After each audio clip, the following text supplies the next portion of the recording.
What's up, Kansas City? This is Maisha on the mic, and I'm here with Roosevelt D.Lyons, who is the senior advisor for the mayor's office. How are you doing today? Good. How you doing? I'm doing great. So I wanted to come and talk with you about the sustainable youth programs that the mayor has implemented. Was last year the first year for you all doing it? It was the first year for Club KC, which is kind of the social aspect of all of our programs. A lot of the Mayor's Nights programs have been around for a while. So Mayor's Night Hoops, it's been around. This is its 21st year. Mayor's Night Kicks, which is a soccer program. This is, I think, maybe 4th or 5th year it's going on. And then we did Mayor's Night Nets as well, this is its 2nd year as well, which is a volleyball program up north. So, and Club KC, this is its 2nd year. Last year was the first year. And why did you guys decide that Club KC and Mayor's Night Hoops and all the other programs that he has going on needed to be implemented?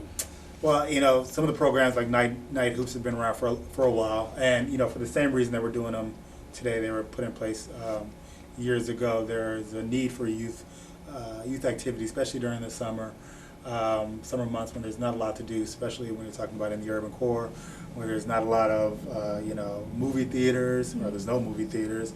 Kind of east of Truce, there's no bowling alleys, there's no skating rinks, so it's a place for young people to go and have fun.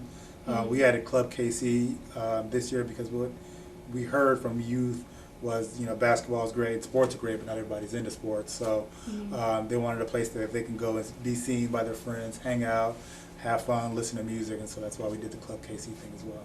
And what are the turnouts that you have seen for Club KC? Last year we had 3 sites open. We had about 7,400 young people. We had over 7,400 young people come out and participate. This year, this is our 3rd week we're going right now. Right now we have about 3,000 young people who have come out already to participate. Brush Creek Community Center, which is our most popular site, which houses a lot of our high school students. The first weekend out there, we were reaching capacity early in the evening. We opened the doors at 8. By 8 o'clock, there's a long line outside. We had 400 kids. Friday, Saturday night, we had the tournament. We had a lot of young people. So overall, the response has been really good at all the sites. Brush Creek is definitely the biggest site where we have a lot more young people, more than we can actually house, and that's why we actually expanded it this year and got a couple of new sites as well. And so I know that you guys doubled the budget this year to $400,000. What were you all's plans with the money? So part of the reason why we doubled the budget just for Club KC, so the other parts, the Mayor's Night Hoops, Night Kicks, and Night Nets, all that comes together and it ends up being about $600,000. The first year we started out with Club KC about $200,000, and then we increased that to $400,000 because what we saw last year was we did it for 8 weeks in the summer. We were at Brush Creek. We were filling up really early. We had to turn a lot of kids away. We were turning 100, 150 kids away at night. And we did it for 8 weeks, like I said. So we had 3 sites. So this year we wanted to double that budget, and we wanted to be able to offer it to more young people that got turned away. So we have a site out south at Hillcrest now. We have a site up north in North Kansas City, Brush Creek, Brush Creek and Greg Clyce. And there's one on the west side of Tony and Gary. So it also, the extra money also allows us to go from 8 weeks to 12 weeks instead of a little more than we did last year. So with the double budget, are you all still turning kids away? I mean, are you still reaching capacity? Yeah, at Brush Creek, because it was there in place last year, it's the place that the young people know about, and that's the one they go to.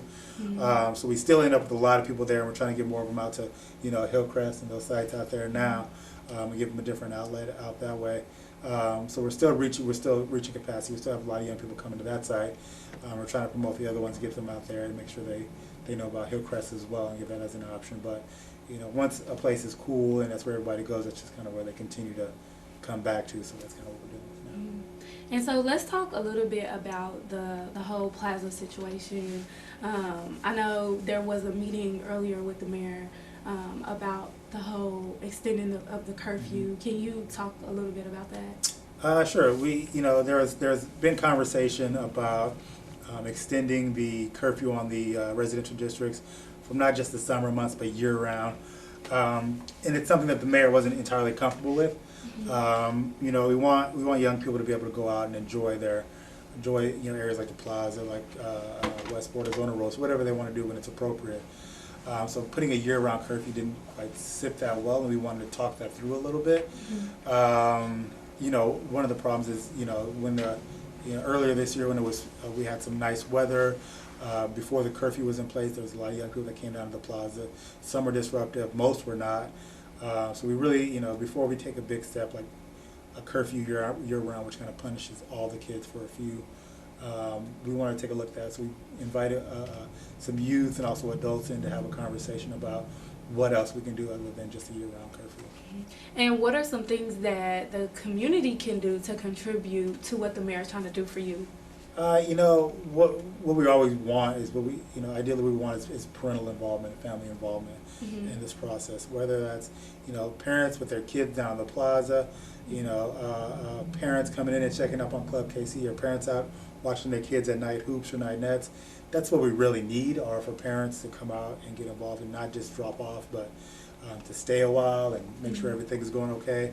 So that's, you know, I think that's one of the biggest goals. One of the biggest challenges we have right now is just getting parents to get out there and participate with some of these activities with their kids, and taking an interest in some of them, as opposed to, you know, this is just something that kids need to do and trying to let them do their things.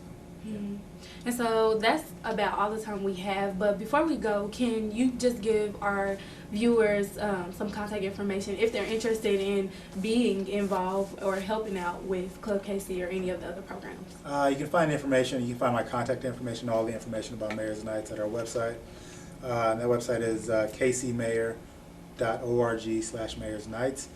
You can always reach me in the office. My name is Roosevelt. My email address is roosevelt.lyons@kcmo.org. You can always call the mayor's office at 513-3500. Okay. And this is Maisha on the mic. You've been tuned into What's Up Kansas City. You can check out more interviews at whatsupkansascity.net. This has been your girl Maisha on the mic. We keep it real, for real, for real.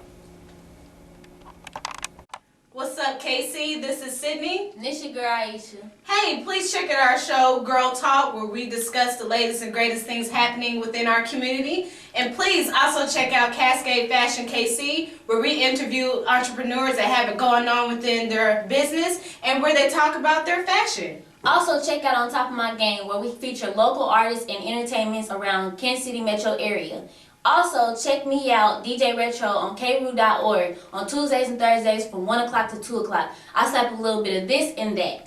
And you can catch all of this greatness on whatsupkansascity.net. Also, CascadeSports.tv, home of the student athletes. We go hard in the paint. And don't just like it, share it.